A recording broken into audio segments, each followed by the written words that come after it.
الله أكبر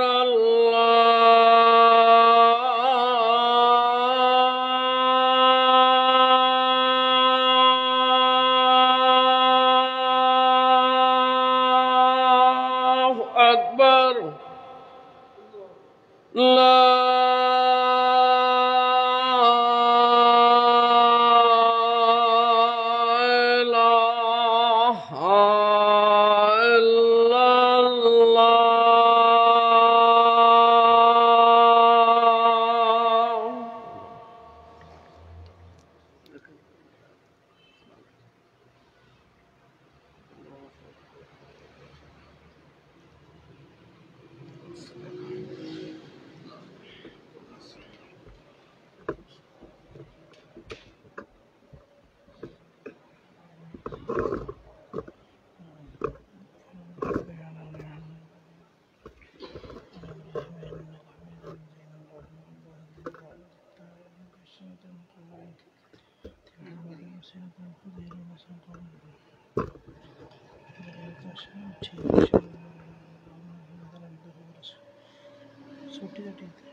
السلام علیکم ورحمۃ اللہ وبرکاتہ۔ ان الحمد للہ نحمده ونستعینه ونستغفره ونعوذ باللہ من شرور انفسنا ومن سیئات اعمالنا من يهده الله فلا مضل له ومن يضلل فلا هادي له أشهد أن لا إله إلا الله وحده لا شريك له وأشهد أن محمدا عبده ورسوله يا أيها الذين آمنوا اتقوا الله حق تقاته ولا تموتن إلا وأنتم مسلمون يا أيها الناس اتقوا ربكم الذي خلقكم من نفس واحدة وخلق منها زوجها وبث منهما رجالا كثيرا ونساء واتقوا الله الذي تساءلون به والأرحام إن الله كان عليكم رقيبا يا أيها الذين آمنوا اتقوا الله وقولوا قولا سديدا يصلح لكم أعمالكم ويغفر لكم ذنوبكم ومن يطع الله ورسوله فقد فاز فوزا عظيما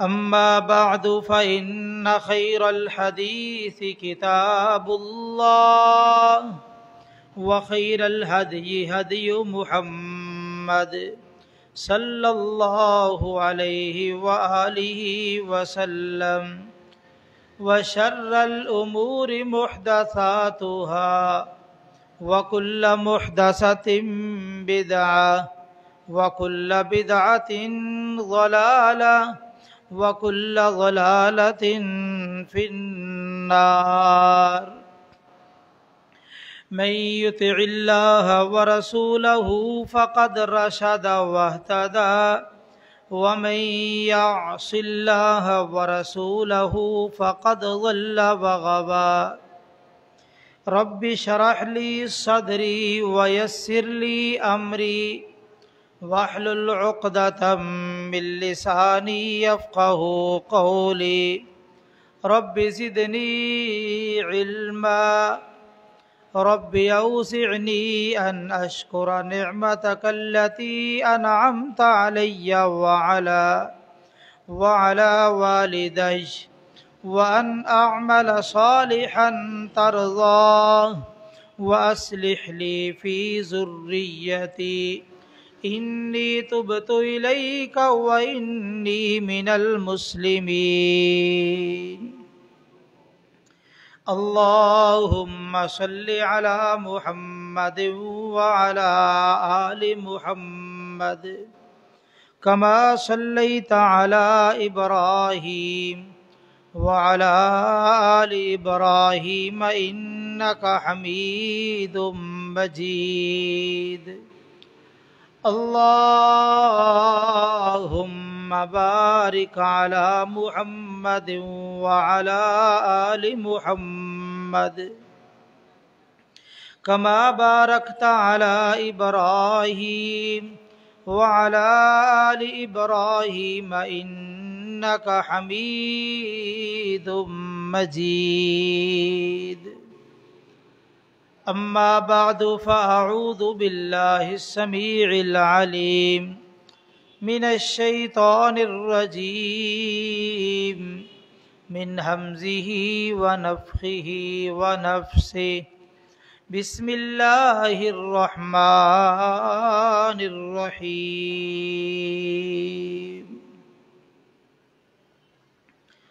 لقد من الله على المؤمنين إذ بعث فيهم رسولا من أنفسهم يتلو عليهم آياته ويزكيهم ويعلمهم الكتاب والحكمة وإن كانوا من قبل لفي ضلال مبين یقیناً اللہ تعالیٰ نے مومنین پر احسان کیا جب ان میں ان کی جانوں میں سے ایک رسول مبعوث فرمایا جو ان پر اللہ تعالیٰ کی آیات کو تلاوت کرتا ہے اور ان کو پاک کرتا ہے اور کتاب و حکمت کی تعلیم دیتا ہے، اگرچہ وہ اس سے پہلے کھلی گمراہی میں تھے۔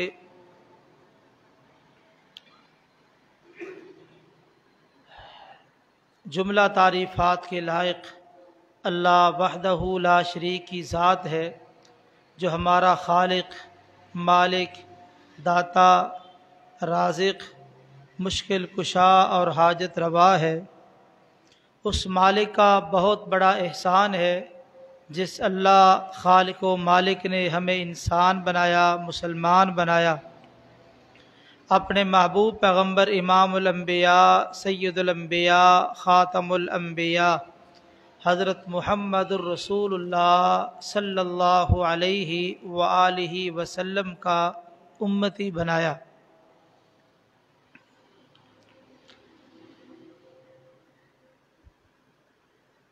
اللہ تعالیٰ نے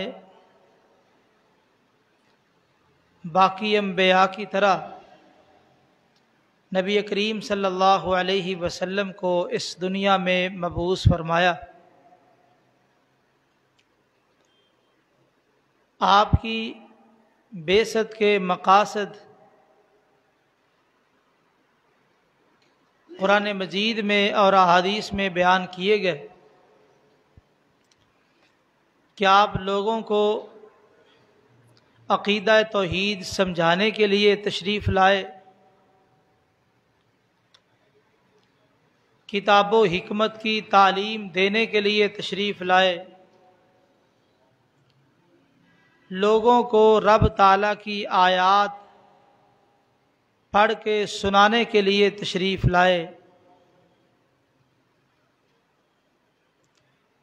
اور آپ لوگوں کا تزکیہ نفس کرنے کے لیے آئے،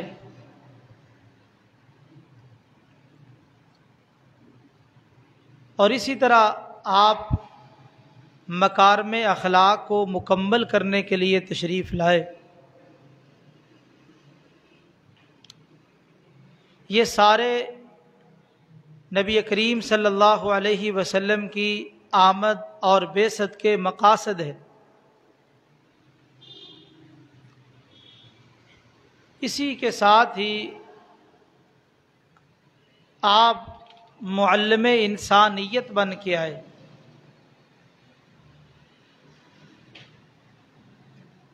تمام انسانیت کو تعلیم دینے والے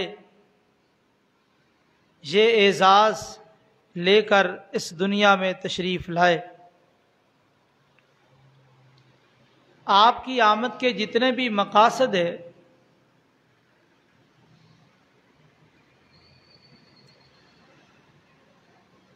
ان میں سے بنیادی مقصد معلم انسانیت، کیونکہ آپ نے انسانیت کو تعلیم دی ہے عقیدہ توحید کی، عقیدہ رسالت کی اور عقیدہ آخرت کی، اخلاقیات کی، ایمانیات کی۔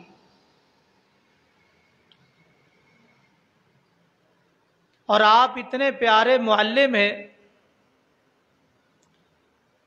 کہ دنیا کے سارے استاد جمع کر لیے جائے تو آپ کی شان، مقام اور مرتبے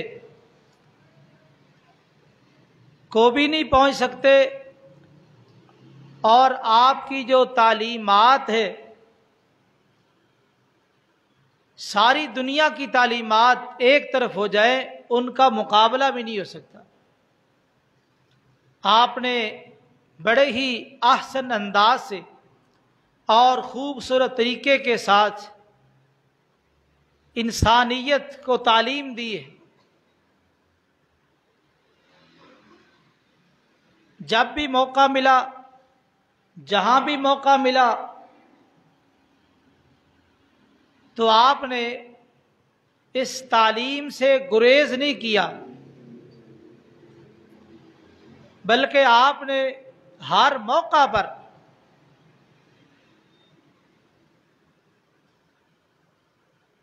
جو بھی آپ کو میسر آیا، آپ نے انسانیت کو تعلیم دی ہے۔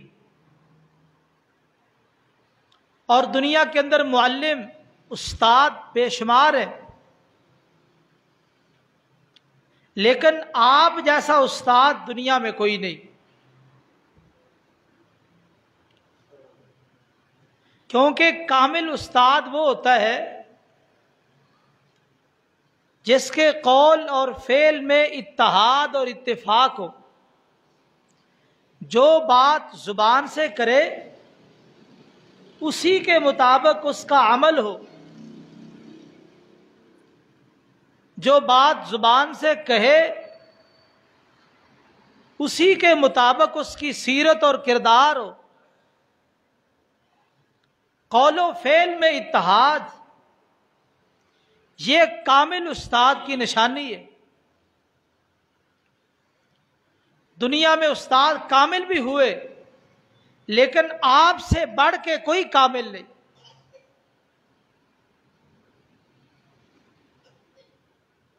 کیونکہ آپ کے قول اور فعل میں اتفاق اور اتحاد حد درجے کا موجود تھا۔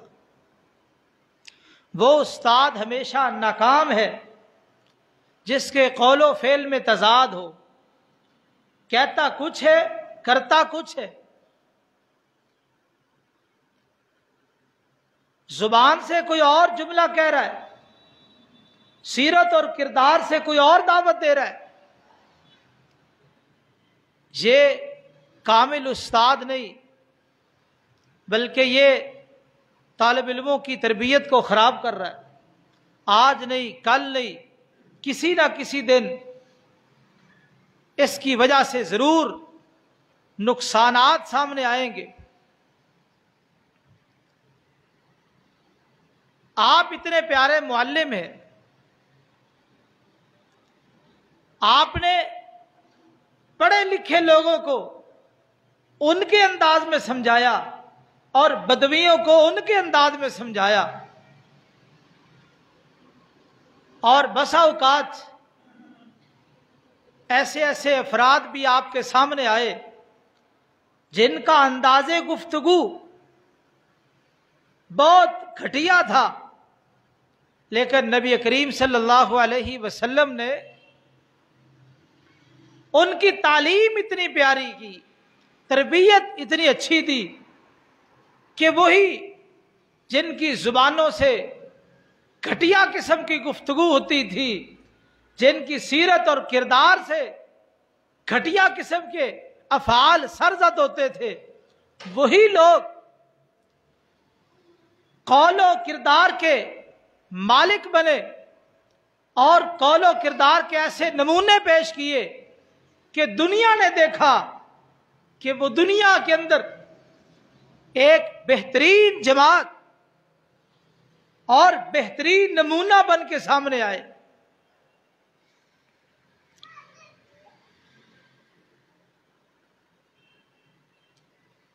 آپ نے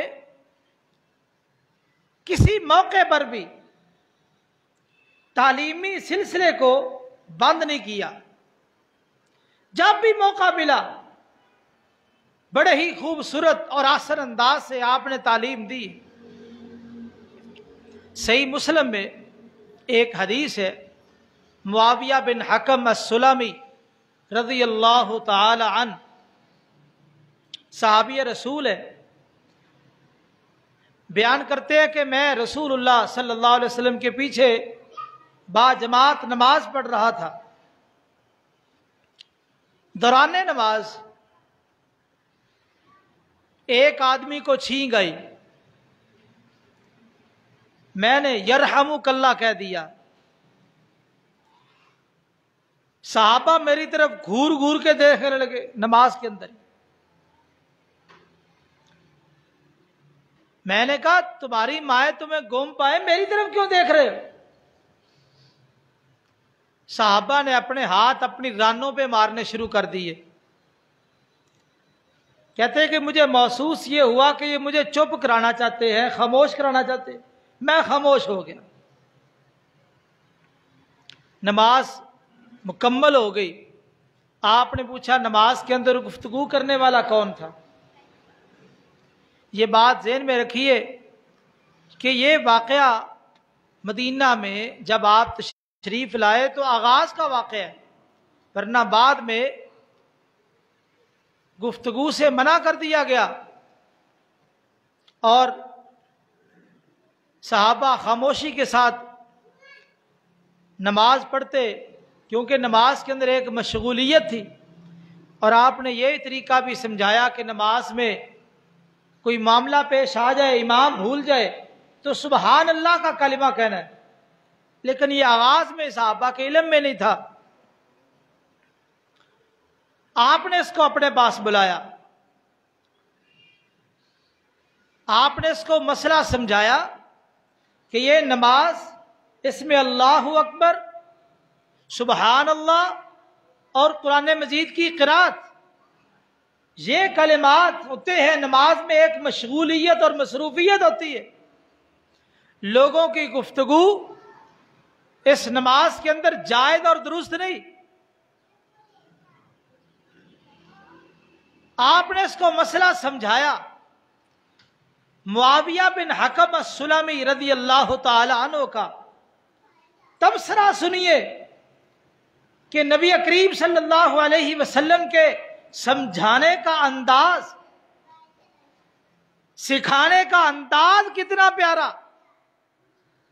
یہ تبصرہ صحابی کا محمد رسول اللہ صلی اللہ علیہ وسلم کے بارے میں کتنا پیارا تبصرہ۔ کہتے ہیں واللہ ما قہرنی ولا ضربنی ولا شتمنی، اللہ کی قسم اللہ کے رسول نے نہ مجھے ڈانٹا، نہ مجھے مارا، نہ مجھے گالی دی۔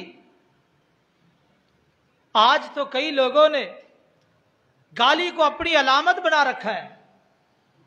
آج تو ممبر و محراب سے بھی کئی خطبا گالیاں بک رہے ہیں، اور جب تک وہ دوسرے کے بارے میں بد زبانی نہ کرے، زبان سے غلیظ جملے، غلیظ کلمات نہ نکالے، تو ان کی خطابت ہی پوری نہیں ہوتی۔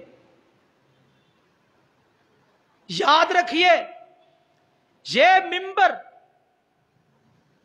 محمد الرسول اللہ صلی اللہ علیہ وسلم کا ہے۔ ہر خطیب، ہر مبلغ، ہر دائی آپ کا نائب ہے، جانشین ہے۔ تو کم از کم ہر دائی اور مبلغ کو یہ سوچنا چاہیے، میرے کندھوں پہ کتنی بڑی ذمہ داری ہے، میں کس بڑی ہستی اور شخصیت کا نائب اور جانشین ہوں۔ کل قیامت والے دن میں آپ کو کیا منہ دکھاؤں گا اگر اس ممبر پہ کھڑے ہو کے بد زبانی، بد اخلاقی، غلیظ گفتگو، گندی گفتگو اور لوگوں کو گالیاں دینا اس ممبروں پہ محراب پہ کھڑے ہو کے کیا منہ دکھاؤں گا اللہ کے رسول کو؟ یہ آج کے معلمین ہیں اور آج کے خطباء اور واعظین ہیں۔ فوش کلامی اس ممبر و محراب پہ، بد زبانی اس ممبر و محراب پہ، یہ کیسے معلمین ہیں؟ یہ کیسے جانشین رسول ہے؟ یہ کیسے محب رسول ہے؟ اس نبی نے اپنی زبان سے زندگی میں ایک مرتبہ بھی گالی نہیں نکالی۔ اس نبی نے اپنی زبان سے زندگی میں ایک مرتبہ بھی غلیظ گفتگو نہیں کی، اور نبی کا جانشین ہو اور نبی کا محب ہونے کا دعویٰ کرے اور زبان سے بکواس کرے اور گالی گلوچ، غلیظ کلمات اور حرام جانوروں کے ساتھ نسبت دے، یہ کسی مسلمان کے لیے لائق نہیں ہے۔ کسی مسلمان کو یہ انداز، یہ طریقہ زیب نہیں دیتا۔ صحابی رسول کا تبصرہ، تعلیم رسول پہ، طریقہ رسول پہ کتنا پیارا تبصرہ کہ واللہ ما قہرنی ولا ضربنی ولا شتمنی۔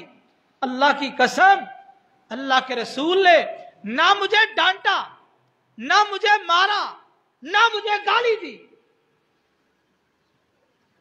یہ نبی کی تعلیم کا انداز ہے۔ یہ ہمارے موجودہ معلمین کی طرح نہیں ہے، موجودہ دور کے واعظین اور دائی حضرات کی طرح نہیں تھے۔ وہ تو پوری کائنات کے سردار، امام الانبیاء، خاتم الانبیاء محمد الرسول اللہ صلی اللہ علیہ وسلم تھے۔ اور اس شاگرد نے اپنے استاد کا طریقہ تعلیم بیان کیا کہ آپ نے یہ مسئلہ سمجھایا، اور آپ کے سمجھانے کا انداز، طریقہ، اسلوب کتنا پیارا تھا۔ کہتے ما رأیت معلما احسن منہ قبلہ ولا بعدہ۔ کہتے زندگی گزر گئی، بڑے بڑے استاد دیکھے، بڑے بڑے لوگ دیکھے، آپ سے بہترین معلم، آپ سے بہترین استاد پوری زندگی میں دیکھنے کو نہ ملا، نہ آپ سے پہلے ملا، نہ آپ کے بعد ملا۔ آپ اتنے پیارے استاد تھے۔ تعلیم ہو تو ایسی، طریقہ تدریس ہو تو ایسا، طریقہ تفہیم ہو تو ایسا۔ شاگرد کو سمجھا بھی دیا اور سمجھایا بھی اتنے پیارے انداز سے کہ شاگرد نے علم بھی سیکھ لیا اور اس کی محبت میں بھی اضافہ ہو گیا۔ یہ انداز، یہ طریقہ میرے اور آپ کے پیر و مرشد محمد الرسول اللہ صلی اللہ علیہ وسلم کا اتنا پیارا طریقہ کیوں نہ ہوتا، اتنا احسن انداز کیوں نہ ہوتا؟ اس لیے کہ آپ اس دنیا میں معلم انسانیت بن کے آئے۔ آپ کسی ایک علاقے کے معلم نہیں ہیں، آپ کسی ایک شہر والوں کے استاد نہیں ہیں، آپ کسی ایک ملک والوں کے استاد نہیں ہیں۔ آپ نے قیامت تک آنے والی ساری انسانیت کو تعلیم دینی تھی، آپ نے سب کو سبق پڑھانا تھا، سکھانا تھا، تو آپ نے اتنی پیاری تعلیم دی اور طریقہ تدریس اتنا پیارا کہ ساری کائنات دیکھ لو، ڈھونڈ لو، اتنا پیارا طریقہ تدریس، طریقہ تعلیم آپ کو نہیں ملے گا۔ اور یہ ہمارے نصیبے کی بات ہے، اللہ نے اتنا بہترین استاد، اتنا پیارا استاد ہمارا پیر و مرشد، ہمارا رہبر اور ہمارا رہنما بنایا ہے۔ اللہ ہمیں قدر کرنے کی توفیق نصیب فرمائے۔ واقعات تو پیش آتے رہتے، حادثات تو پیش آتے رہتے، لیکن آپ کا طریقہ تعلیم نہیں بدلا۔ حسن اخلاق، پیار اور محبت کے ساتھ سمجھانا، مسائل کو واضح کرنا، آپ نے کسی موقع پر اپنی تعلیم کے طریقے کو بدلا نہیں۔ ہر موقع پر وہی طریقہ اختیار کیا جو دوسرے کے لیے مفید ہو اور خیر خواہی پر مبنی ہو۔ صحیح بخاری کی حدیث ہے، ایک اعرابی نبی کریم صلی اللہ علیہ وسلم کے پاس آیا، بیٹھا رہا، اس کو پیشاب کی حاجت ہو گئی۔ یہ مجلس سے کھڑا ہوا اور مسجد کے ہال کے باہر وسیع جگہ تھی جہاں جمعے والے دن زیادہ تر لوگ نماز پڑھتے، عام ایام میں وہاں نمازی نہ ہوتے۔ اس نے وہاں جا کے پیشاب کرنا شروع کر دیا۔ فزجرہ الناس، لوگ کھڑے ہو گئے، لوگوں نے ڈانٹنا شروع کر دیا، ماہ ٹھہر، رک جا، کیا کر رہا ہے؟ آپ نے فرمایا لا تقطعوہ من البول، اس کا پیشاب نہ روکو، پیشاب کرنے دو۔ اس نے پیشاب کیا، استنجا کیا، فرمایا پانی کا ایک ڈول لے کے اس کے اوپر بہا دو۔ آپ نے اس صحابی کو اپنے قریب بلایا، قریب بلا کے آپ نے اس کو مسئلہ سمجھایا کہ یہ مساجد پاک گھر ہے، ان گھروں میں نمازیں پڑھی جاتی ہے، ان مساجد میں ذکر اذکار کیا جاتا ہے، قرآن مجید کی تلاوت کی جاتی ہے، یہ بول و برات والا عمل مساجد کے اندر درست نہیں۔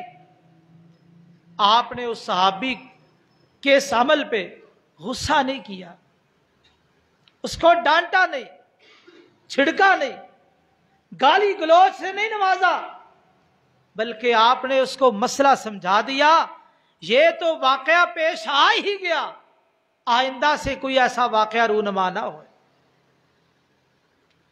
جاؤ حدیث کی کتابیں اٹھا کے دیکھو، آپ نے یہ انداز اختیار کیا اور اس کو مسئلہ سمجھایا۔ مسجد نبوی کی تاریخ اٹھا کے دیکھ لو، اس واقعے کے بعد مدینہ میں مسجد نبوی میں کبھی ایسا واقعہ پیش نہیں آیا۔ ایک ہی مرتبہ آپ نے تعلیم دی، تعلیم اتنی پختہ، انداز اتنا اچھا کہ ایک واقعہ پیش آیا، آپ نے اتنے پیارے انداز سے سمجھایا، سیکھنے والا بھی اس پہ عامل بن گیا اور سننے والے بھی اس پہ عامل بن گئے۔ زندگی میں کبھی دوبارہ ایسا واقعہ رونما نہیں ہوا۔ یہ ہے آپ کی پیاری تعلیم۔ اور پھر نبی کریم صلی اللہ علیہ وسلم نے یہ تعلیم کا سلسلہ ہر موقع پہ جاری رکھا۔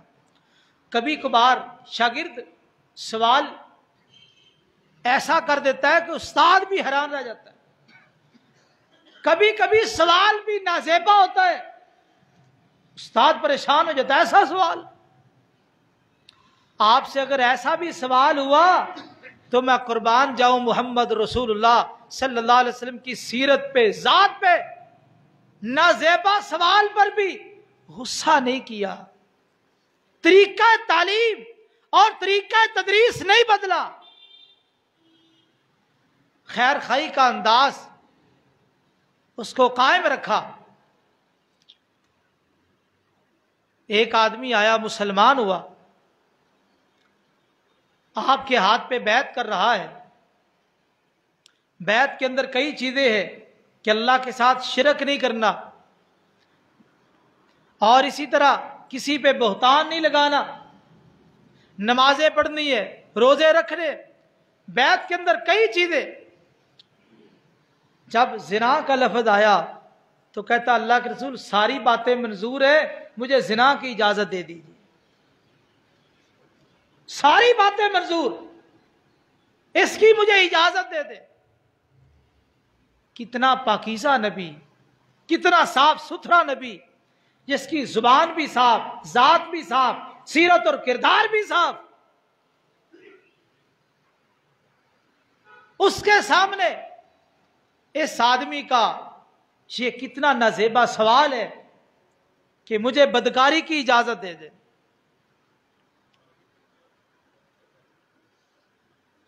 میں قربان جاؤں اس معلم پہ، اس استاد پہ، جس نے لوگوں کی اتنی پیاری اصلاح کی، احسن انداز سے تعلیم دی، ایسا تزکیہ نفس کیا، اور اسلوب بڑا پیارا، سمجھانے کا انداز بڑا پیارا۔ آپ نے اس سے سوال کیا کہ مجھے یہ بتا کہ تیری خالہ ہے؟ جی ہاں ہے۔ پھوپھی ہے؟ جی ہاں ہے۔ جو تو نے ارادہ کیا ہے، اگر یہی ارادہ کوئی تیری خالہ اور پھوپھی کے ساتھ کرے کیا خیال ہے؟ کہا گردن توڑ دوں گا۔ کہا جس کے بارے میں تو ارادہ کرتا ہے، جس کے بارے میں تو ارادہ رکھتا ہے، وہ بھی کسی کی خالہ ہو سکتی ہے، کسی کی پھوپھی ہو سکتی ہے۔ کہتا جی مسئلہ سمجھ آ گیا، مسئلے کی سمجھ آ گئی ہے۔ میں قربان جاؤں اس معلم انسانیت پہ، جس نے صرف سمجھانے پہ اکتفا نہیں کیا، صرف تعلیم دینے پہ اکتفا نہیں کیا، صرف بات سنانے پہ اکتفا نہیں کیا، آپ نے مزید طہارت کے لیے، پاکیزگی کے لیے، تزکیہ نفس کے لیے اس بندے کے لیے مزید 2 دعائیں کی ہیں۔ دائی کے لیے ضروری ہے جن کو وہ دعوت دے رہا ہے، دعوت کے اندر بھی خلوص ہو، تعلیم کا انداز بھی اچھا ہو، اور اس کے بعد پھر ان کے لیے دعا بھی کی جائے، سامعین کے لیے دعا بھی کی جائے، شاگردوں کے لیے ہاتھ اٹھائے جائے۔ اللہ میں نے تو اپنی طرف سے محنت کر دی ہے، سنا دیا ہے، سمجھا دیا، سکھا دیا، اب تو ان کے دلوں کو پھیرنے والا ہے۔ یا مقلب القلوب، اے دلوں کو پھیرنے والے، میرے ان سامعین کو، میرے ان شاگردوں کو اپنے دین کی طرف پھیر دے، اپنے دین پہ قائم فرما دے۔ دائی کے لیے دعا کرنا بھی ضروری ہے۔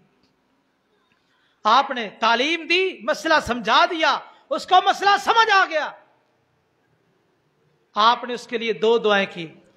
اللہم طہر قلبا وحسن فرجا، اے اللہ اس کے دل کو پاک کر دے، اس کے دل کو پاک کر دے، وحسن فرجا، اور اس کے شرمگاہ کو محفوظ فرما۔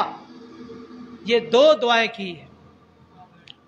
اب آپ کی تعلیم اور آپ کی دعا، اس کا اثر دیکھیے۔ صحابی کہتے ہیں زندگی گزر گئی، کبھی دل کے اندر بدکاری کا ارادہ بھی پیدا نہیں ہوا۔ یہ ہے تعلیمات نبویہ، نبی کریم صلی اللہ علیہ وسلم کی تعلیم۔ تعلیم کا انداز بھی بڑا پیارا ہے اور طریقہ کار بھی بڑا اچھا ہے تو اس کا نتیجہ بھی بڑا اچھا ہے۔ آج بھی دنیا میں معلمین موجود ہیں، تعلیم دے رہے ہیں، آج بھی معلمین سکھا رہے ہیں، لیکن تبدیلی نہیں آ رہی جس طرح تبدیلی آنی چاہیے تھی۔ آج دین کا جتنا کام ہو رہا ہے، جتنی اشاعت ہو رہی ہے، اس طرح انقلاب نہیں آ رہا۔ تو یہاں ضرور یا تو سکھانے والوں کے اندر کوئی کوتاہیاں ہیں یا سیکھنے والوں کے اندر کوتاہیاں ہیں۔ اگر سکھانے والے بھی مخلص ہو، سیکھنے والے بھی مخلص ہو اور سکھانے والے بھی صحیح تعلیم دے، سیکھنے والے بھی صحیح سیکھے، تو پھر نتیجہ تو ضرور سامنے آنا چاہیے، انقلاب ضرور آنا چاہیے۔ اگر انقلاب نہیں آ رہا تو پھر یا معلمین کے اندر کوتاہی ہے یا سامعین کے اندر کوتاہی ہے، یا اساتذہ کے اندر کوتاہیاں ہیں یا شاگردوں میں کوتاہیاں ہیں۔ محمد رسول اللہ صلی اللہ علیہ وسلم نے ارشاد فرمایا، ان اللہ لم یبعثنی معنتا ولا متعنتا ولکن بعثنی میسرا معلما۔ لوگو، اللہ نے مجھے سخت بنا کے نہیں بھیجا، سخت ہر وقت ہاتھ میں کوڑا ہو، ڈنڈا ہو، کوئی ہلکی پھلکی غلطی کرے فوراً اس کو سزا دی جائے۔ اللہ نے مجھے سخت بنا کے نہیں بھیجا، ہر وقت چہرے پہ 12 بجے ہو، کسی کی بات سننے کے لیے تیار نہ ہو، کوئی بات کرے تو برداشت نہ کر سکے۔ اللہ نے مجھے ایسا بنا کے نہیں بھیجا۔